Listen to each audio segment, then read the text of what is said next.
High school board परीक्षा में लिखित परीक्षा में 70 में 70 नंबर लाने का सुनहरा मौका है।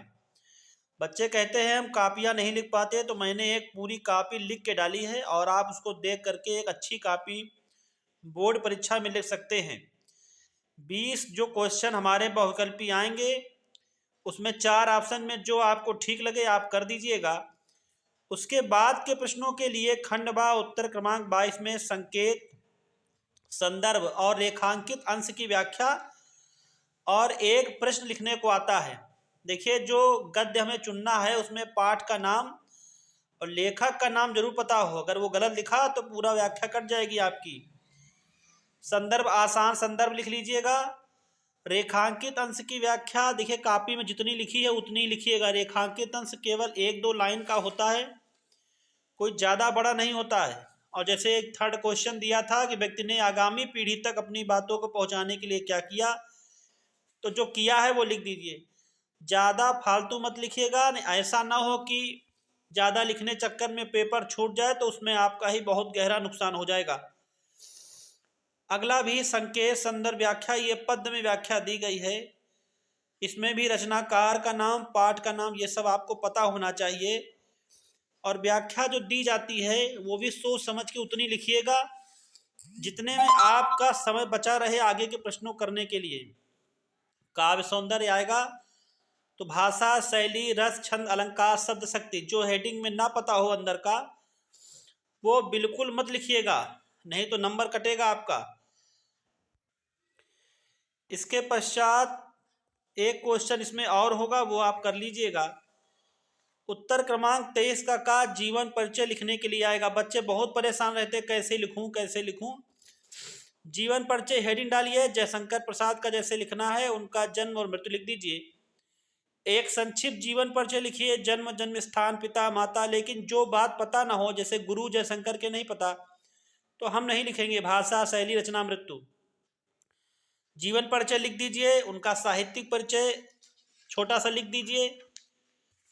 और उसके पश्चात आप लोग लिखेंगे भाषा, जयशंकर प्रसाद जी की भाषा क्या रही, शैली कैसी रही, मुख्य रचनाएं उनकी क्या थी और उनका साहित्य में स्थान कैसा हुआ। अगर कोई आपको दोहा श्लोक उनके बारे में आता हो तो वो भी लिख दीजिएगा। इसी तरह सूरदास जी का है, संक्षिप्त जीवन परिचय हम लोग लिखेंगे, जन्म मृत्यु लिखेंगे। और जैसे इनका एक दोहा है, सूर सूर तुलसी शशि उड़गन केशव दास, अब के कवि खद्दोस समझाता करत प्रकाश, तो आप ये लिख सकते हैं। तुलसीदास जी का भी एक है, पिता आत्मा राम द्विवेदी, हुलसी जिनकी माता थी, राजापुर के कवि तुलसी थे जिनमें भक्ति राम की थी, ब्रज भाषा और अवधी भाषा पर अधिकार जिसे था, ऐसा कलयुग में जन्मा दास भक्त तुलसी था। तो आप लिख सकते हैं, ये हमारा कवि परिचय है। देखिए, पद में कवि परिचय के बाद चाहो तो काव्यगत विशेषताएं डाल सकते हो और ना मन हो तो कोई बात नहीं, भाषा लिख दीजिए, शैली इसी तरह नंबर से लिख दीजिएगा, मुख्य रचना लिख दीजिए, साहित्य में स्थान लिख दीजिएगा। ज़्यादा मत लिखने का प्रयास करिए, नहीं पेपर झूठने की बहुत संभावना रहती है। नया पैटर्न है, हमारे बच्चे फंस जाते हैं उस चक्कर में। संदर्भ सहित अनुवाद लिखने को आएगा। अगर हम शुरू के 5 पाठ तैयार कर लें तो गद्य का और पद्य का भी लमसम आपको मिल जाएगा।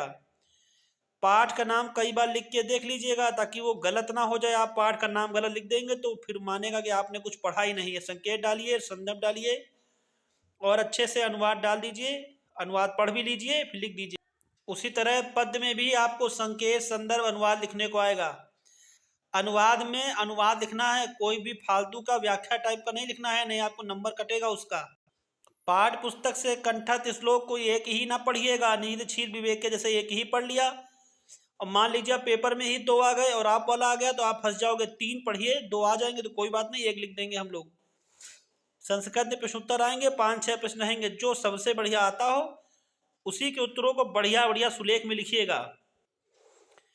पत्र लेखन है, आप भी पत्र लेखन में अच्छे से तैयार करिए और जो भी पत्र लेखन लिखने को आएगा वो आप लोग लिखेंगे, इस तरीके से लिखिएगा, साफ साफ बढ़िया। और आखिरी का क्वेश्चन है हमारा, मुक्ति दूत में महात्मा गांधी का चरित्र चित्रण। इसके पहले निबंध होगा तो बेटा मेरी सलाह है निबंध को आखिरी में लिखिए। क्योंकि मान लीजिए अगर आपका छूटेगा तो निबंध में ही एक आध पन्ना छूट जाएगा तो कोई बात नहीं, उसके पूरे नंबर नहीं कटेंगे। लेकिन अगर आपने ऐसे पहले लिखा और ये मुक्त दूत छूट गया तो इसके पूरे नंबर कट जाएंगे।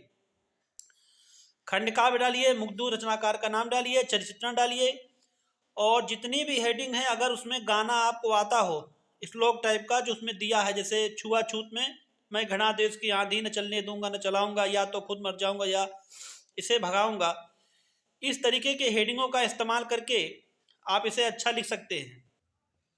इसी तरीके से और हेडिंग बनानी है ताकि ये 2 पेज में हमारा कंप्लीट हो जाए। अब जितना भी समय बनेगा हमारे पास बचेगा, हम इसको देंगे ऐसे को। मान लीजिए हमारा ऐसे है निबंध विज्ञान वरदान या अभिशाप, रूपरेखा लिखेंगे। इसी में आप अपने लिए हेडिंग भर लीजिएगा, ज़्यादा से ज़्यादा हेडिंग बनाइए। उससे फ़ायदा ये होगा कि आपके जल्दी पेज भर जाएंगे। एक हेडिंग के बाद एक लाइन कम से कम छूटती है, उसमें भी अगर आप कोटेशन डाल सके तो बहुत अच्छा रहेगा। और कापियाँ अच्छे से लिखिए, आपका पहला पेपर है, आपके नंबर अच्छे आए, ये मेरी बहुत शुभकामनाएं हैं। ज़्यादा ऐसा कोई प्रयास मत करिए जिससे आपके नंबर कट जाए, ये आपके लिए बहुत दुखदाई होगा। और अच्छे नंबर लाने के लिए अच्छे पेन और अच्छे स्केच की व्यवस्था करिए। परीक्षा में किसी प्रकार के पूछने के चक्कर में मत पड़िए, लोग गलत बता देते हैं। मैं आलोक कुमार तिवारी, बहुत बहुत शुभकामनाएं कल के पेपर के लिए, और मुझे फॉलो करें। बहुत बहुत धन्यवाद।